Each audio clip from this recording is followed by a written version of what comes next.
ఎన్ని పాటలు పడ్డా ఎంత పాటలు పడ్డా పొట్ట కోసం, ఆ పొట్ట కోసం మనం ఎన్ని బాధలు పడుతున్నామో మనకు తెలుసు. అవునా ఫ్రెండ్స్? ఎందుకంటే ఈ రోజులను బట్టి ఈ ఫ్రీ బస్సులు అయిన కాడ నుంచి ఒక ఆటో నడవట్లేదు, ఒక బస్సులు నడవట్లేదు. ఫ్రీ బస్సులలో కొట్టుకొని చేస్తున్నారు.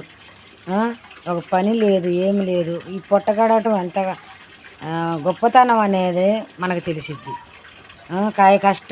కష్టపడ్డా కానీ బుక్కుడు పువ్వు మన నోటి దాకా వెళ్ళట్లేదు. ఎందుకని ఫ్రెండ్స్? ఇక్కలేగం అట్లా తయారైపోయింది. పిల్లలు కానీ తల్లులు కానీ ఎవరికి వాళ్ళే యమునా తీరులు అవుతున్నారు. భార్య, భర్త, పిల్లలు, మనవళ్ళు, మనవరాలు, కూతుర్లు, కొడుకులు ఎవరికి వాళ్ళే యమునా తీరులు అవుతున్నారు. ఎవరి బతుకు వాళ్ళదే అన్నట్టుగా బతుకుతున్నారు ఫ్రెండ్స్. ఎందుకంటే ఇప్పుడున్న పరిస్థితిలో మనం ఏమి చేయలేం. ఓకేనా ఫ్రెండ్స్?